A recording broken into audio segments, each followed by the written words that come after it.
Hi అండి. Hello, welcome back again. ఈరోజు మా తమ్ముడు వైజాగ్ నుంచి కొన్ని సామాన్లు అయితే మాకు తీసుకొచ్చాడు. అవేంటో నేను చూపిస్తున్నాను అనమాట.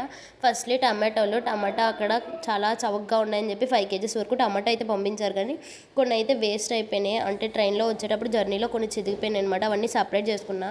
ఇంకా కొబ్బరికాయలు పంపించారు. కొబ్బరికాయలు ఇక్కడ కాస్ట్ ఎక్కువ అని మేమే తీసుకురమ్మని చెప్పాము. ఇంకా గోంగూర ఆకుకూర తెచ్చారు. నెక్స్ట్ పాప గురించి నెయ్యి పంపించారు మమ్మీ. నెక్స్ట్ ఏమో చింతపండు అనమాట. చింతపండు నాకు తక్కువ ఉందని చెప్పి మమ్మీ చింతపండు కూడా పంపించారు. నెక్స్ట్ పలుకులు పంపించారనమాట. పలుకులు మేము ఎక్కువ యూజ్ చేస్తాము. నెక్స్ట్ వేపిన శనగపప్పు, నెక్స్ట్ కాయగూరలకి బెండకాయలు ఉన్నాయని చెప్పి బెండకాయలు పంపించారు. మామిడికాయ, నెక్స్ట్ సపోటా పంపించారు పాప గురించి. ఇక్కడ మేము కొనుక్కుంటే సపోటా అసలు స్వీట్ లేదండి. అదే మా ఊర్లో సపోటా అయితే చాలా బాగుంటుంది. డైరెక్ట్గా చెట్టు నుంచి తీసుకొస్తారనమాట, ఎటువంటి మందది కొట్టుకుంటా. పాప గురించి వాముగవ్వలు నేను ఆల్రెడీ రీసెంట్గా వీడియో అప్లోడ్ చేశాను. వాముగవ్వలు ఎలా చేయాలో డిస్క్రిప్షన్లో లింక్ ప్రొవైడ్ చేస్తాను, వెళ్ళి చెక్అవుట్ చేసేయండి. ఇంకా మా ఆయన అడిగారని చెప్పేసి కొబ్బరి ఉండలు కూడా మమ్మీ చేసి పంపించింది. యమ్మీ అండ్ టేస్టీగా ఉంది. Thanks for watching. Keep watch for more video.